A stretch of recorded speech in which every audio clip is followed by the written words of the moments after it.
Hello, hello, hello, and welcome back to our episode 4 discussion and breakdown. So, first, let's see if we can see everyone in chat. Yes, we've got Net Wizard waiting on Twitter. Of course, we're live on both Twitter and YouTube, and it's so interesting because on Twitter we almost get so on YouTube we get more of a looks like a more core audience of like maybe 50 to 80 to 100. Then on Twitter we have like 800 people watching, so it's like always a big interesting balance there. But no, we're happy to see everyone there. So hello, uh, Net Wizard, and joining me as usual, we have Ulmo and Shiv. Hello, guys. Hello. Hello, hello. Hello, hello. And also, hello, Shelly Love and Chat.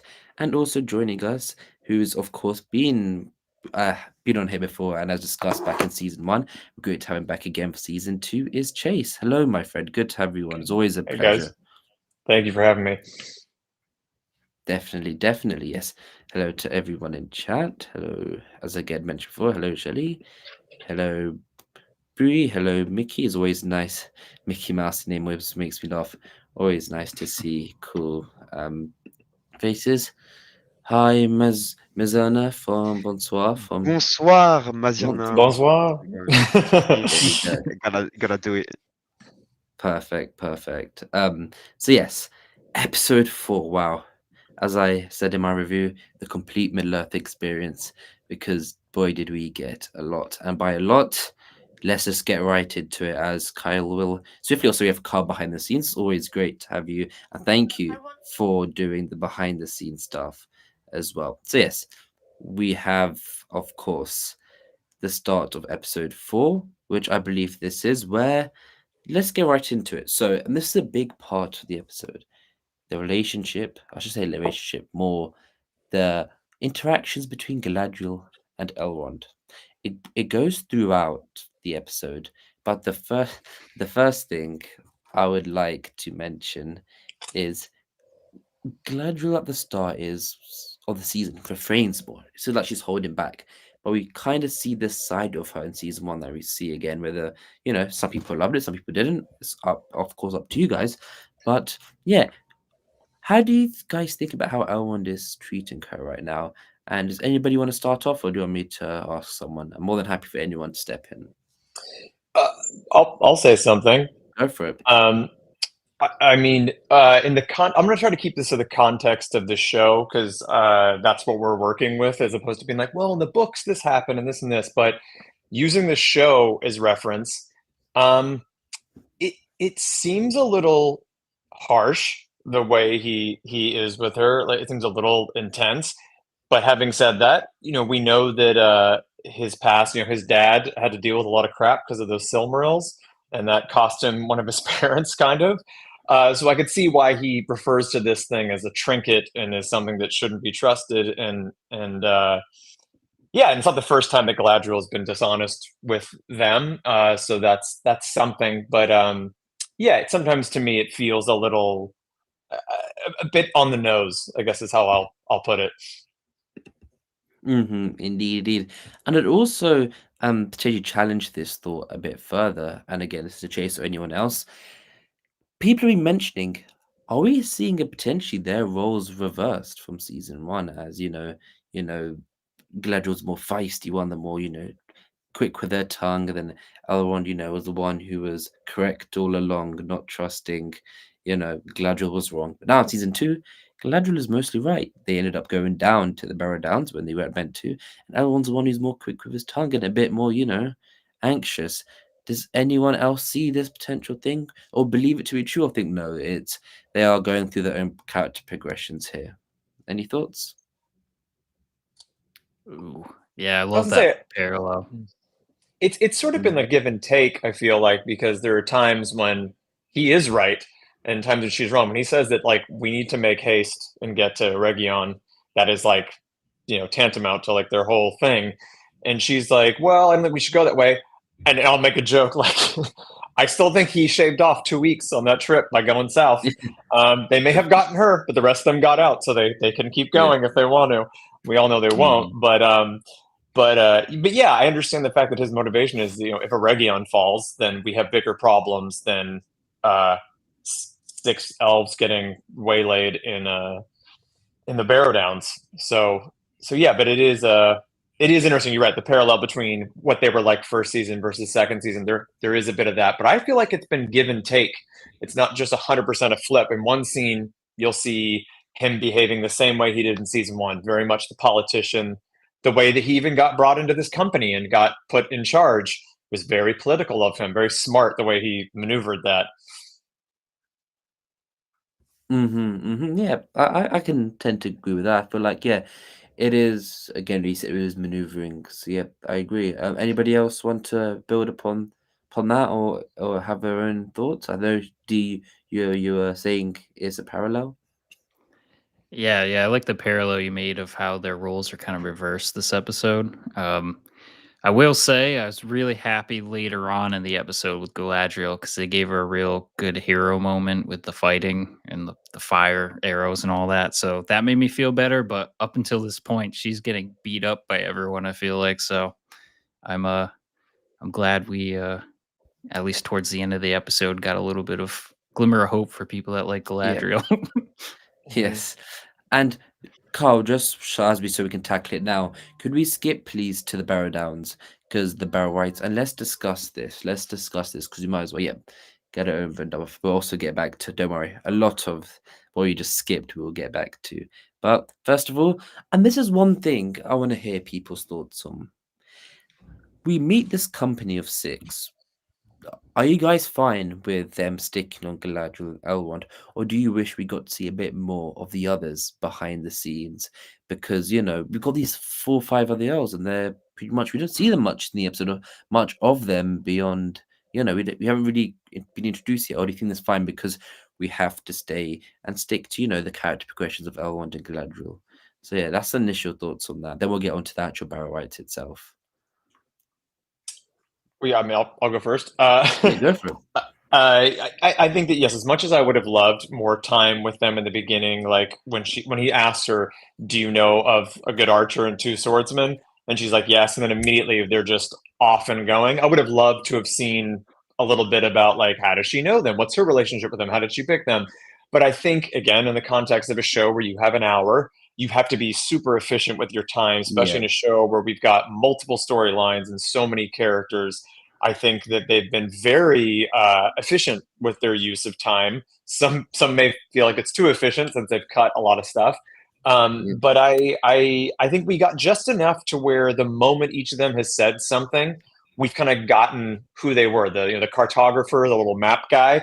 Immediately, you're like, okay, you're a little bit afraid. You're maybe not the fighter of the group. And then we've got dude with his dual blades, looking like a beefy Legolas, and you're like, okay, this guy is a fight first, ask questions later. And we've got the girl who's sort of like, I'm gonna hang back and I will bow anyone that gets in our way. But it's cool. I think they did a good job with that. Yes, I hope we get to see more of them because I am biased and I love the elves and I want all the elves I can get. Yeah. But I'm so far happy with it. And also, who knows how many more episodes they'll be in. Yep, indeed. And again, we will hopefully see that progression there. And also one interesting thing from Sam. Why did they not take horses trip to Eregion? Because the reason I mention this is because we learn it's a 2-week journey.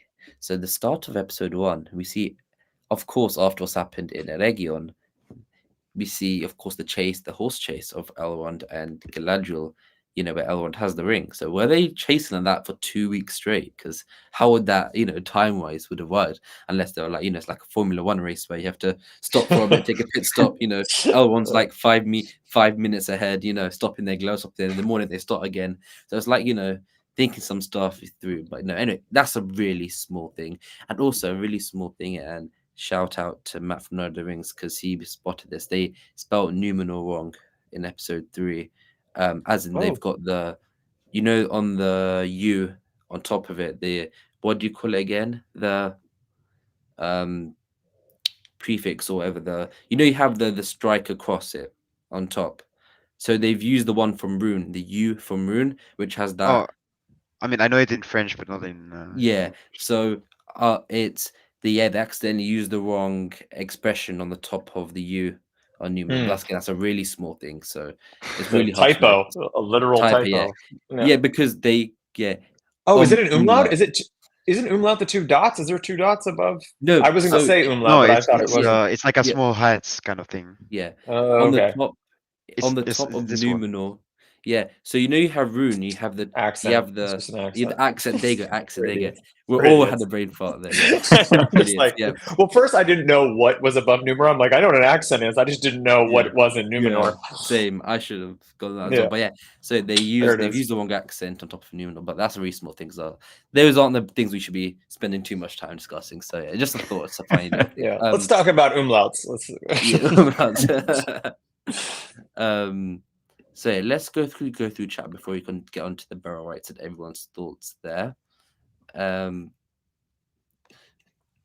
let's talk about this. So I hikey hate that Nenya wasn't involved in defeating the wights at all. Feels like chasing away undead spirits very on brand for Nenya, because then again, Carl, if we could skip through the fight a bit, we then have Nenya's healing powers as that's near the end of the episode. So who wants to Shiv, did you wish that Nenya was used a bit more in this fight, or did you like the way it healed Kanme near the end?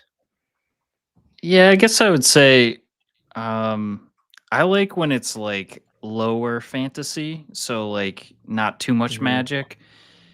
The healing might have been a little bit too much for me, even like that piece of the scene. But I actually kind of like the backstory of the only way to kill the wights is with the blade that they're buried in. Like I thought that was kind of clever. Like I don't play like a lot of video games and read a lot of other fantasy books, so I don't know if that's like a cliche in the genre, but I thought it was pretty cool, and it kind of added to the drama. And just instead of saying, "Here's my powerful ring, you're all destroyed," it added a nice action-packed scene. Yeah. If I can build onto that for a second, I mean, I'm not building onto the Ninja thing. I'm just building onto the whole Barrow-wight scene.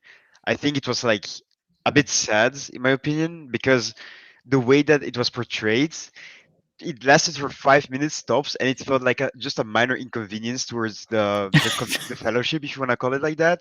It's like, oh no, we have to do this. Oh my god, it's too bad, you know. Elrond just like straight up goes for the tombs and whatever, and like finds the swords, and then they go off to their journey. I think it would have been better if we had like a bit of a moments where they were looking for it, or like Elrond knows about it but he has to find it and blah blah blah, you know, instead of having the entire thing of like he straight up knows somehow. I mean, maybe he has a ring already, who knows. No, I'm joking, but he finds the tomb immediately, and then he grabs a sword, and it's like, oh yeah, this is how you defeat them. That's just it, you know. I think that also goes into the time constraint. They tried to do a lot in this episode. I mean, come on, we got Ents, Tom Bombadil, Barrow-wights, and all that, and the stores, like all in one episode. And how do you give all those enough time? And I agree. Almost think this episode could have been split between the elves dealing with this and the Tom Bombadil stuff. And again, I'm not the showrunners. I'm not a writer. I don't know the story behind of why they had to do this. But I agree. I think the first time we're seeing Barrow-wights on screen, when they could have been in the Peter Jackson movies, but obviously for time, they were not. And here we could have had this awesome moment, and it did feel a bit okay. And moving on, and also there was some of the blocking, and this is just me personally how I felt. It felt a little what's what I'm looking for? Not dangerous. There was a lot of standing around and a lot of like, okay, guys, get ready, here we go. And the Barrow-wights are kind of just like waiting. It felt like a turn-based RPG for a moment there. I was kind of like, all right, someone's waiting to heal, get their mana stored up so they can attack, and then you attack. Yeah. And no, to build off top of that, no, this whole sequence when it felt like a video game. It felt like a video game, and especially when Elrond mentions, well, in the lore, it felt like we're getting a flash, like a cutscene before they get into the battle. But the thing about the Barrow-wight battle, Carl, if we could just skip through it a little bit, please. I did actually also first thank you, Mr. TNT. Always great to have you on the chat. Appreciate that. I feel like the setting, the mood, the eeriness, same as Shelob's second lair in episode 2. I actually quite like the whole feeling around the fight, like when we see the eyes, pop out. It was just a bit too short for me. I thought it was Yeah, great. I just feel like, yeah, we could have seen a bit more. I think you're right. And I think that's something that I will say for the previous 3 episodes. There's been some great moments of setting up tone and suspense. The Shelob scene, I think, is a great call out, Harry, Yeah, that felt straight out of Peter Jackson, felt like a horror yeah, film. And I love that's one cool thing about the Lord of the Rings films is that they do this great genre hopping pretty seamlessly. Sometimes it feels like a historical, nonfiction. Sometimes it feels like an epic fantasy. Sometimes it feels like horror, and it's very cool. And so with this, yes, the moments leading up to the Barrow-wights, I was like, the kid in me was going nuts. I was like, yes, oh my god! When the elf says he thought he heard something, and there's the singing, and the way they sort of manifested, and the way when they would get attacked, how they'd kind of rebuild themselves. I thought was very cool. And I'm like, wow, you guys clearly knew the assignment in terms of what these guys should look like and sound like and feel like. And the chains, I love the use of the chains because that's straight out of the books. Um, Again, though, my problem was once they were out, it was sort of like the cards had been shown, and everyone was like, well, we can't, obviously you can't use the ring to just make them go away because that would be too easy. But we have to have some kind of conflict and fight. But we don't want all these elves to die. I don't know, but it felt like once that happened, it was like, okay, there's a lot of standing around now. Elrond's got plenty of time to go in this thing and get these swords. When meanwhile, the guy got chained and pulled away immediately, and you're sort of like, okay, maybe they're on a chain budget. Can't get enough chains to get all those elves. fair enough. I wonder if it could be a teaser for future seasons. Like, what if we're getting a taste of the Barrow-wights and they somehow are integral in like a future battle or something? Like Sauron, kind of like has a call out there to get all the evil creatures together to fight. I don't, might be a non-canon thing, but could be cool to see. Or is it Yeah, just I a don't. cameo? Yeah, and honestly, some of this stuff, like I don't know if anyone else feels this way. I highly doubt we're going to see the Ents again either. I don't mean to jump subjects, but I do Oh, feel like this was sort of a let me give you a little taste of this, so you know that we are trying to keep this as Tolkien as possible. But for time Yeah. constraints, I don't know how we're going to get all Yeah. that back. And I feel like that's a natural thing that's everyone has been saying, the time constraints. And also, Chase, I'll leave this to you because I know you're the video game expert here. Of course, unless any other you as well. I've been outed as a nerd. Yeah, no. Okay. Oh, you're on a stream already. I Yeah. think people know you're a nerd They enough. know. Yeah. But, That's true. That's true. I feel like I have to point out turn-based RPGs are actually often very difficult to dynamic. This felt more like real-time RPG on a difficulty. Oh yeah, too low. someone brought that up. Are you trying to ask? Yeah. Are you gonna ask me what a real-time RPG is versus No, a I know that. turn-based? But do you? Yeah. Okay. No, but do you Do I agree? agree? You feel, yeah. Yeah, I guess. Well, I guess in RTS, I think of like building up a little army and then sending them over to go do something. Whereas turn-based has a lot of people standing around, running up and doing the old Final Fantasy one swing. Like, I think chat, you can chime in on this. When they did their attacks, everyone just did one thing and kind of held there for a while, letting the Barrow-wights kind of rebuild themselves, and then they're like, okay, again, and it's like, guys, hack them up, keep going, dice it up. You know what I mean? Don't be afraid. Top chef this if you have to, and they'll take a long time to get put back together. That gives you some time to get away. I almost, in some ways, would have liked if they hadn't found a way to defeat the Barrow-wights, if they had just bought themselves some time, ran away. And again, that's a personal preference thing. I love the little lore bit of Elrond being like, "Hey, I know how to defeat them." I think just in execution, it wasn't what I wanted personally. Yeah, no, that's fair. That's fair. And I guess we can talk about the specifics of this for ages. But alas, because we only have about not as long today, we will just quickly go on. Actually, one final thing about the Barrow-wights, I did quite like, and Umo, I'd like to hear your thoughts on this. Elrond and Galadriel, they are bickering a lot throughout this episode. But when it came to it, in the moment, Elrond came and helped Galadriel, and then Galadriel was the first one to go and help the elf who unfortunately died. So is it nice to see that despite all this, potential, toxic levels of arguing, when it comes to it, they do end up looking out for each other. Is it nice seeing that? And then Carl, while we do to that, let's go to the scene when they're talking and Galadriel has her flashbacks, as we could talk about Nenya there as well. So yeah, Uma, what do you think? I think this is like, okay, we're still fighting, not physically, but we're fighting. But let's just put that aside because we have something else to. I mean, they did the same with Boromir too, right? In the Lord of the Rings, you've seen that in the first one. So it's like you have a bigger issue to deal with. So let's just go to the bickering Yeah. afterwards. And to Mhm. just quickly go back to the Barrow-wights, imagine if you had Arondir in the Barrow-wight scene. I think that would have slain the hell out of the scene. But anyway, I think it was Yeah. a lost opportunity a bit. Yeah, whatever. Hmm. That's fair. That's fair.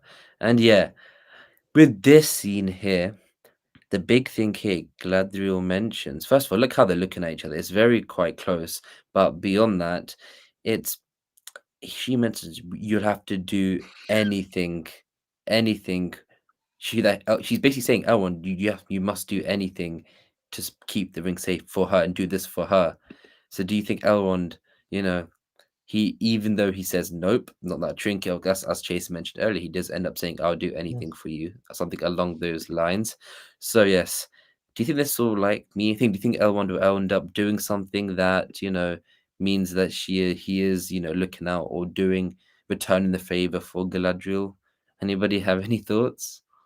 I don't think when he said that he meant, and someone can correct me if I'm wrong, Yeah. that he meant I'll do anything for you. I think No, he I mean meant for like in the if you're in the yeah, go on. greater, yeah, I think he meant in the greater scheme of, or Yeah, plan of like Sauron is problem number sorry, one. that's If what I that meant, yeah. means I have to sacrifice you, but he's like, Yeah. I want you to know that I'm not doing it because your ring thinks it's a good idea or to protect this ring. I'm doing it because that's the greatest threat to us right now. In his mind, secondary is the ring is also another threat, Yeah. but I do want to say one thing. I'll make this quick, just Yeah. about this whole elf bit. And chat, feel free to chime in on this, and you guys too. This to me personally, again, being the elf fan, this was nice to see a group of elves that to me felt like elves straight off the page.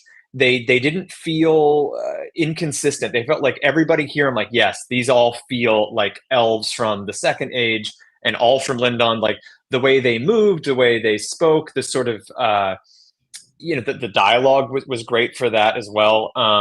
But yeah, I don't know if anyone else feels the same way, but that was one thing that made me so happy because I have had some issues with the inconsistency among the elves. I feel like they've nailed the dwarves. Those feel like dwarves. Humans feel like humans. The elves, depending on which actor you're spending time with, I felt like hasn't always been the same. Whereas these guys all felt like I'm like, yeah, these guys are all on the same page. Yeah. I feel like the atmosphere did really well for them too. Like if you can scooch back a couple frames where you can see the fog and Smooch. everything, and Mhm. smooch back, like kind of like that. Like it's very moody. Like it's just Beautiful. Yes, all of this. so I mean, good. every frame of this show could be a painting. It's one thing I will say. The DP for this show is, I think his name's Alex. I want to say. Alex Am I Disanoff, right yes. here?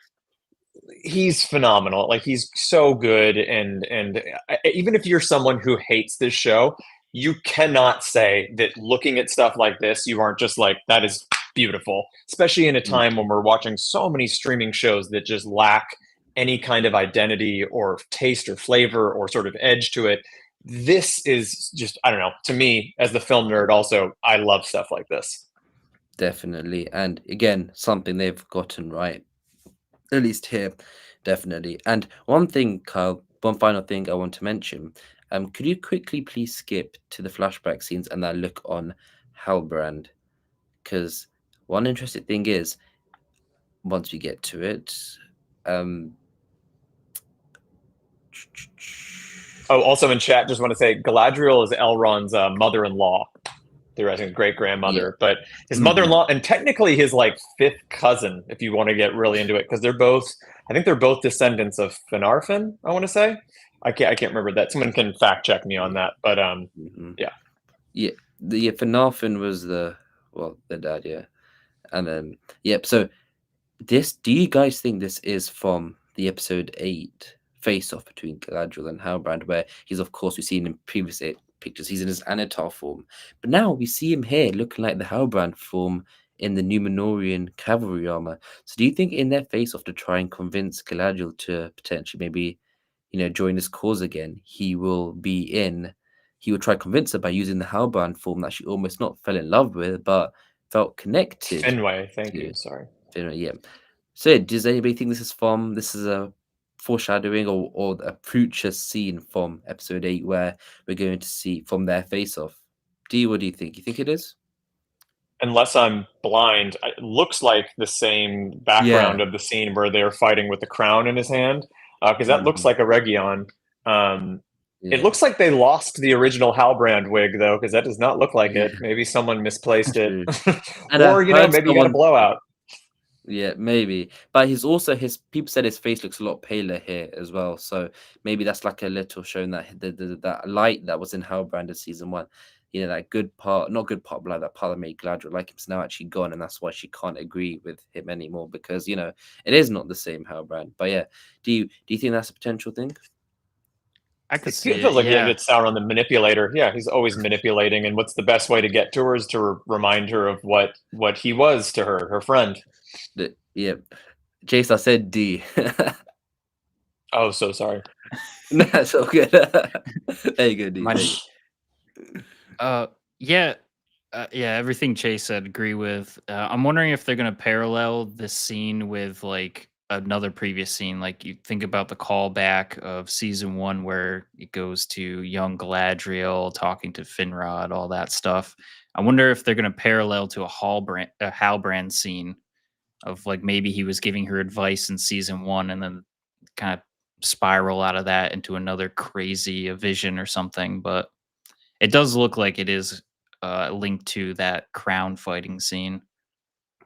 Indeed. And yeah, everyone here even says outdoor regular, and yep, agree. And I think on Sunday, hosted by Gregory, you can get fully into all the lore stuff and properly into it. Here, we're focusing more on just the episode itself and our reactions and thoughts. So let's go to reactions and thoughts of probably the biggest thing of the episode. Let's scroll, Carl, my friend, to Tom Bombadil, which is, of course, I'm sure what most people are here waiting for, and I think I even saw some things earlier. But regardless, um, who wants to start off, Tom?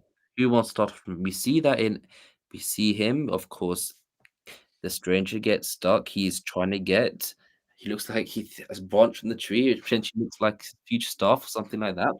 He, of course, gets trapped by Old Man Ironwood, which for me personally, I don't really think it was the most biggest necessity to have an old man willow type tree right next to Bombadil's house. But that is a pet peeve of no callbacks. But he gets trapped. But then Tom Bombadil comes, saves the day.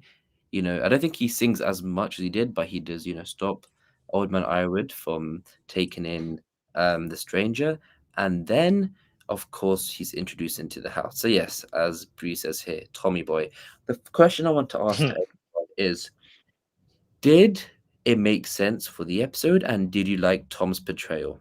And I'm sure because everyone wants to have a say this, should we do it in order in ranking? So we'll go D, Chase, and Uma. So D, I'll start off with you.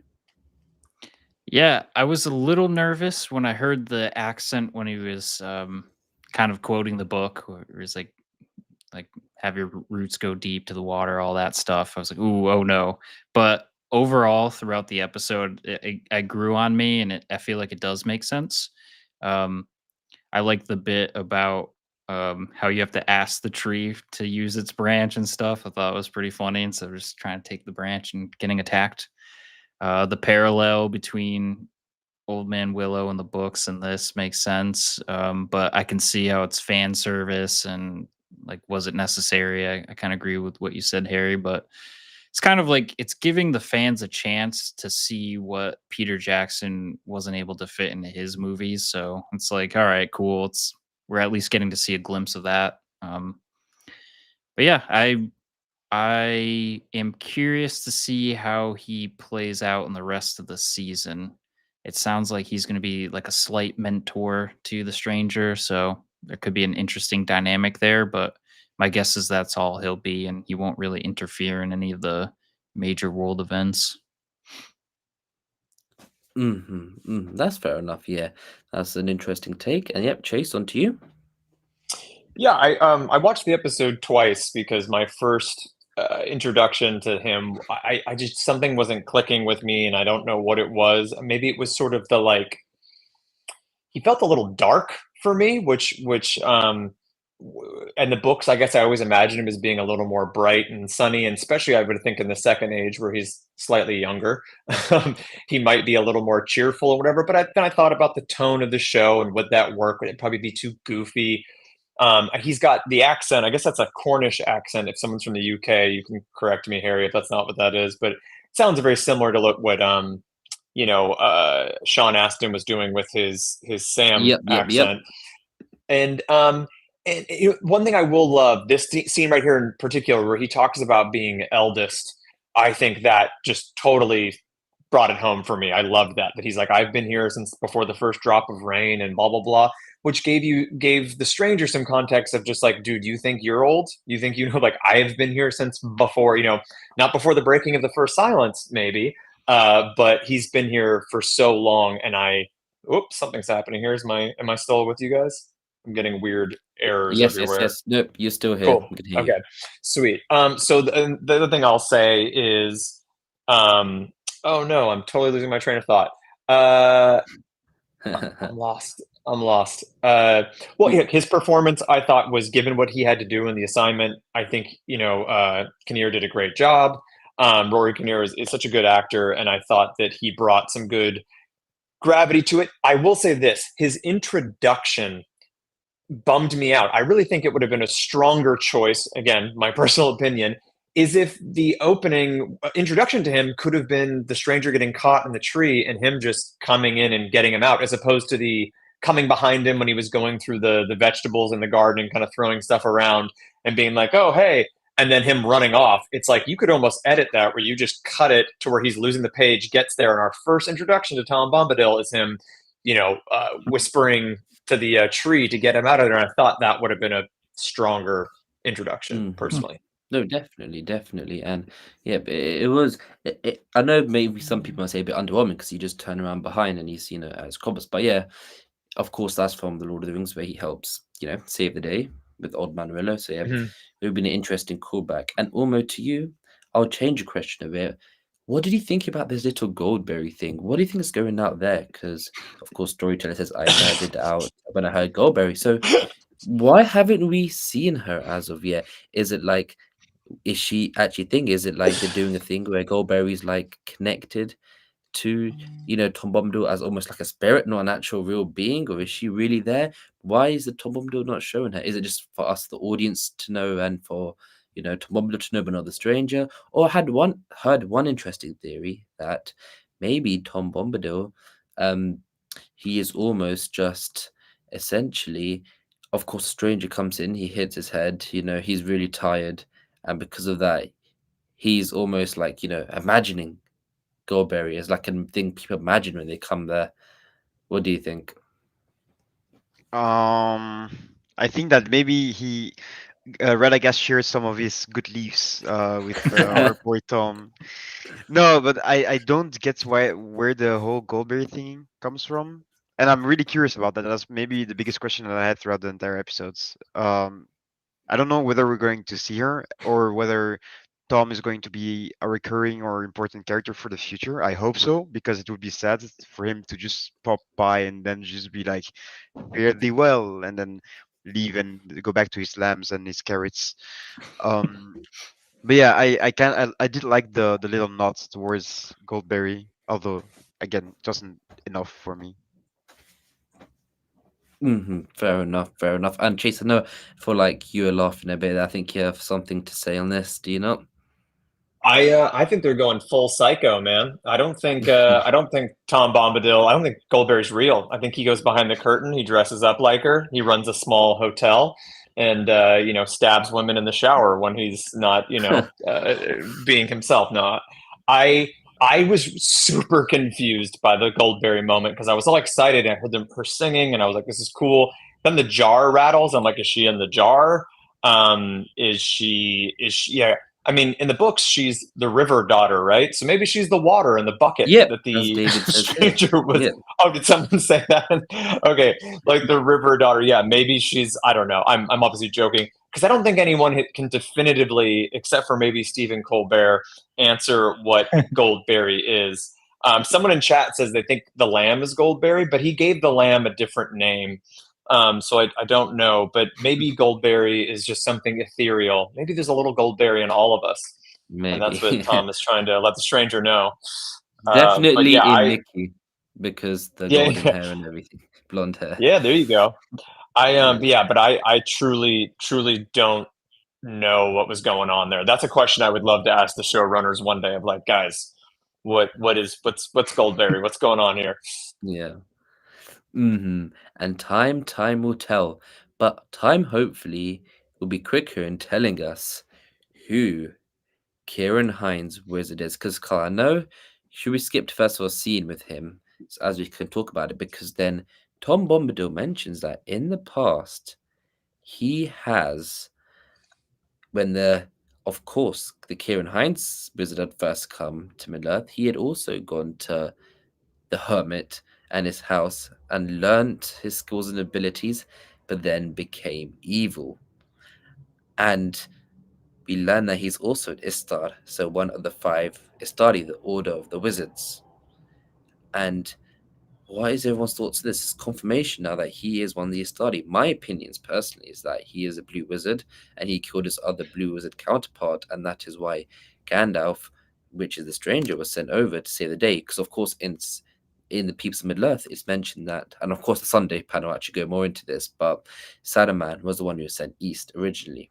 So yes, any ideas? We don't have enough time for all three of you, so does anybody really burningly have a idea of who want to speak about who they want to be before we move on? I agree with you. I think he's a blue wizard who Yeah. killed his counterpart. That's it. Yep. Cool. Well, are we agree all across the board? If not, be more than happy to hear.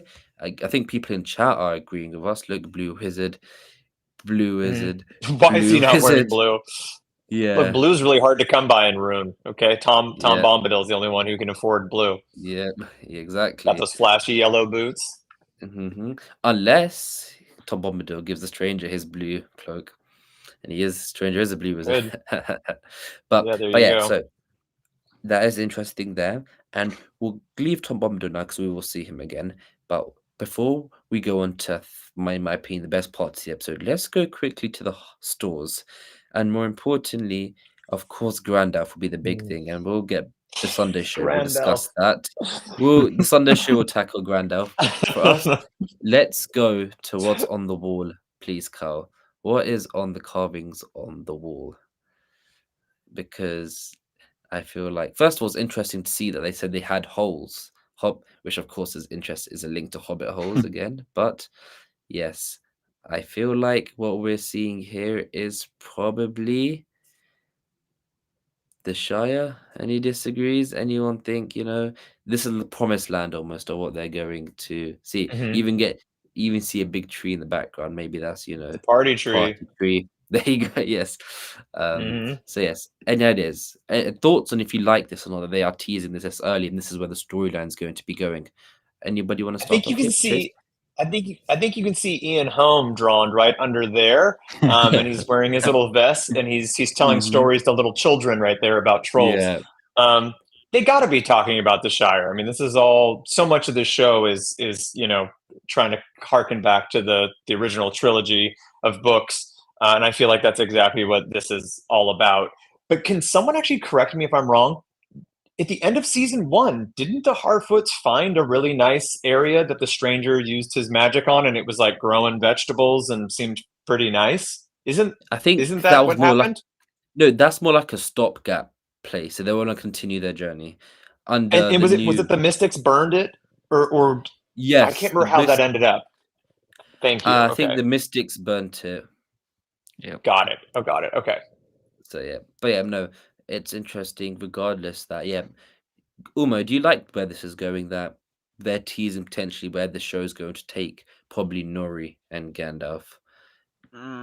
Yeah, sure. I just think that's this storyline is probably the weakest out of the bunch, and that it needs some pace or something to make it more interesting because it's so far it's just. I mean, I like this scene because we could see Nori's. I think it's Markella Kavanaugh. That's her name, right? Her acting was really good, but beside that, I'm not really that interested or intrigued about this part of the story. I would rather see, and it pains me to say that, but I would rather see the dwarves. Wow. Because I've actually got an interesting fact for you. So, and I want you people in the comments to give your opinions on this. Shout out to James Tauber, who potentially might be on our show this Sunday. Out of all the storylines up to episode 4 so far, the storyline with the least runtime is interestingly Cousin Doom, the Dwarves, only 15 minutes out of the first 4 episodes. Do you know what's at number 2 spot? It is Numenor. Rune. Nope, not Oh. Numenor. Rune Damn. with 47 minutes. So, and most of this episode was, a lot of it was Rune as well. So, everyone is saying people are just not wanting to see as much of this storyline. Do you guys agree with this? Do you guys disagree with this? Shiv, we haven't got 2 in a while. Do you like how much Rune, Harfoot, Straws, Nori, Bombadil were getting across these first 2 episodes? Or do you feel like they did it too much and we could have seen more of this? Probably the best stuff of season 1, which were the dwarves. I'm okay with it, especially if it starts to taper out a bit. But one thing to counter what almost said, I feel like this scene gave some direction for the storyline because now we know, potentially the Shire's in the pocket for maybe by the end of the season, they're going to migrate that way and start to found the Shire, at least the early stages of that. So it'd be cool to see that because I'm sure to migrate from Rune all the way there's going to be a lot of chaos.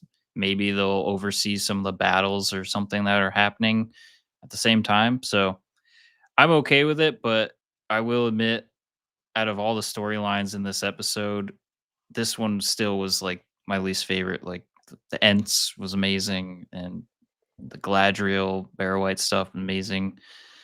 Tom Bombadil, meeting him was pretty cool, but yeah, I'll agree. So far it hasn't been the strongest story line.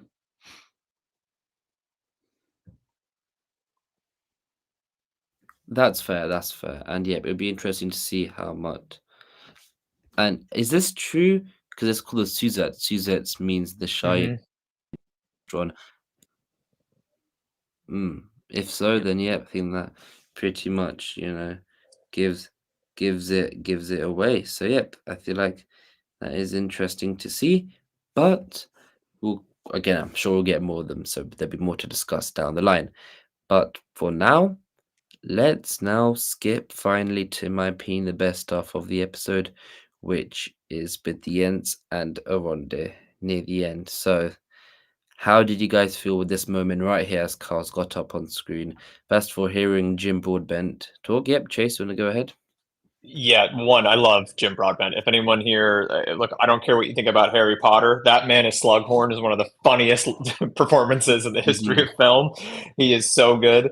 I thought he was a little underutilized here, but what I will call out about this scene, being a nerd and an elf nerd, is that Arondir confirms that he is from the Greenwood. So Yeah. our boy Arondir is in, what will soon become Mirkwood. So I loved that because my biggest curiosity from season 1 was, where is he from? Like, where does he fit in? Because he's not from Lindon. And so I love that. I love any recognition that we will be seeing other elven factions. But this was great. I mean, this is exactly what it's all about, right? The elves began waking the trees up, and they were part of all of this. And as we know, Arondir in season 1 has a deep connection to Yavanna, and he did not want to chop down that tree in season 1. He was loath to do that, and I'm pretty sure, and Harry, you can correct me, I'm pretty sure Ishmael told us a story about, in his audition, he improvised that little elvish Yes. line that he says in Quenya. Yeah, which is, I mean, come on, chef's kiss. That is a great acting choice. And it seems like they're rewarding him here by giving him another shot at being like, here you go. Here's a big moment for you to have with this Ent. And I feel like it doesn't get much more Tolkien than this. I agree. And in season 1, yet again, with the hand to tree, we had to cut it down. And it's interesting that he'd mentioned that, because, like, have you ever cut down something before? And I think he was like, yes. And I think that was in relation to that back then. So yeah. Yeah, he was like, technically yes, but let me explain. But yeah, I like that moment. Perfect. And Umo, Shiv, any of you want to talk about your thoughts on the Ents in general. Carl, could we see a few more different shots of them? Because I think they're just so beautiful seeing how they are on screen. Definitely favorite scene of this episode. And I'm wondering, so without getting into spoilers, I guess, because this is the non-spoiler day, I feel like I'm pretty confident we are going to see Ents again based on events that take place. Could be wrong. But I think we're going to see them again. Hopefully we see them again, because this, just even the way they shot this, the point of view of, you kind of saw Ents from the point of view of humans, elves, where like they're towering over them, where I feel like in Peter Jackson's trilogy it's kind of like at the point of view of Treebeard's head, because Merry and Pippin were kind of hanging out there for most of the Two Towers. So yeah, I really liked it. It's really cool. Perfect. And you, Umo? Yeah, it was the strongest one for sure in this episode. I think it was fun to see. I mean, the Entwise, holy hell, we haven't seen them in a while, so that was cool to see. And it And then has a bit of Walcott. a, yeah, and there was like a bit of a bittersweet moment, right? Because you saw them together like a couple. It felt like the elderly couple that's like holding hands in a park or something. Mm, Murdering definitely. humans. Yep. Yeah, I mean, you all gotta have hobbies, right? Yes. And again, yeah, I'm of the same side that I hope we get to see them again as well. I would So yeah, almost guarantee they're going to be the ones that show up in that final battle to fight our troll. I would not be surprised at all if that's the secret weapon to beat the troll. yeah. Though I have to. Although maybe Arondir actually takes care of that, because that trailer looks like No, he's about to Legolas that thing in the head. yeah, that's what I was about to mention. So yeah, Yeah. but Carl, if we could now go to the end of the episode as we're wrapping up here and get our final thoughts. What did you think of this whole thing where Galadriel and 20v1 these orcs and tried to not do this, as Owen mentioned, to save the company, but to protect the ring and then end up finding Adar? So yes, what do you think about this? Do you like how committed she is to save Nenya, preserve it? Thoughts on this? Anybody? Yeah, I mean that shows. I mean, her again, the ultimate goal here, her obsession from season one to defeat Sauron, and she really does believe that those rings are the key to doing that. And she's right in some ways that it is the key to preserving and buying their time till someone like Frodo can show up and destroy that ring. Or I guess in this case, Isildur will take care of it first. But I thought this scene is awesome. Anytime you get to see Galadriel remind everybody that she is a complete badass, I am super into. Tolkien described her in the Lost Tales as this like Olympian, and then here she is just absolutely demolishing these orcs. And I thought, contrary to the Barrow-wights scene, this all felt pretty like urgent, and maybe it's because they just had more time to do this one. But it was great the way she was using their torches and their lamps against them to burn them, and sort of, they were all still tons of them circling her. And I thought it was just a good use of choreography and spacing and blocking, and some beautiful shots, man. I mean, come on, when she dips those arrows into the torch as it's falling, when she flips that orc and then launches that into the group, I was like, chef's kiss. Peter Jackson would be proud. Yeah, this is. I felt like this is where we got a little bit of redeeming stuff for Galadriel, because she was getting beat up for the past 3 episodes, and this was awesome to see. Great stunt work too. Definitely. And with Uma, I'll end it with you on. We of course see her interact with Adar, and how do people loved the moment how Adar mentions, speaks to Galadriel. He even uses her other name that I never thought we'd hear. I think it's Antanime, I think, or something along those lines. Altariel. Altariel. So, Altariel. what do you think of that? And called a Lady Galadriel as well. All that. Your thoughts on their interaction? I mean, I liked it. I just think that it's kind of sad that Elrond, since minute one of episodes of season two, he's been opposed to the rings. So everything that now she does, no matter how redeeming she wants it to be, it's like, ah, but she does it for the rings, you know? So, because you were all saying that, oh, she's sacrificing herself for Nenya and whatever, and fair enough, maybe she does, but she never said so. She just said, like, bring the ring, like, take care of the ring. But she doesn't say, I'm gonna sacrifice myself for the ring, right? She might as well be like, people are more important than the rings. But yeah, anyway, I liked the entire interaction with Adar. I think that's probably going to lead somewhere interesting. I'm not gonna go further than that, but in the further episodes. And yeah, I'm looking forward to it.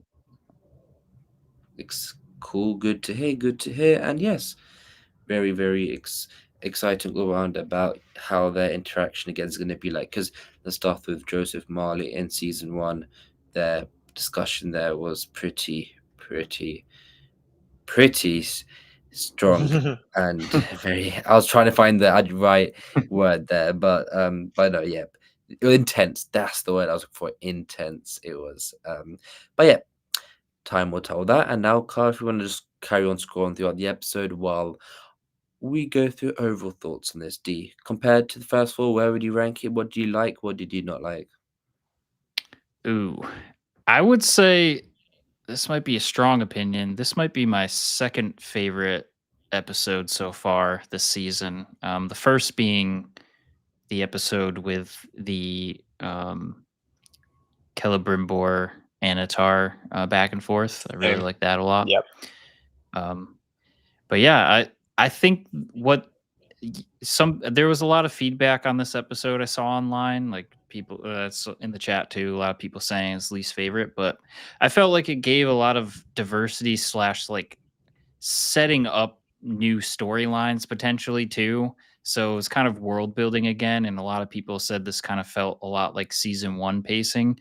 But I feel like they're starting to branch into new storylines, and that might make sense. But Ents, that was awesome to see. Tom Bombadil for the first time, awesome to see. Like it was a very action packed episode in terms of introducing new characters and stuff. So I'm ranking it number 2. So that's where I stand. Fair enough. Fair enough. Yep. Chase to you. Yeah, I actually would give it the same ranking. It'd be my second favorite, only for the fact that the reveal of Anatar is going to be really tough for me to top this season. The rest of that episode, to be fair, not that I didn't care for, but I am without that, the episode 2 wouldn't have been my favorite. But there's something about that scene of him revealing the visual of it.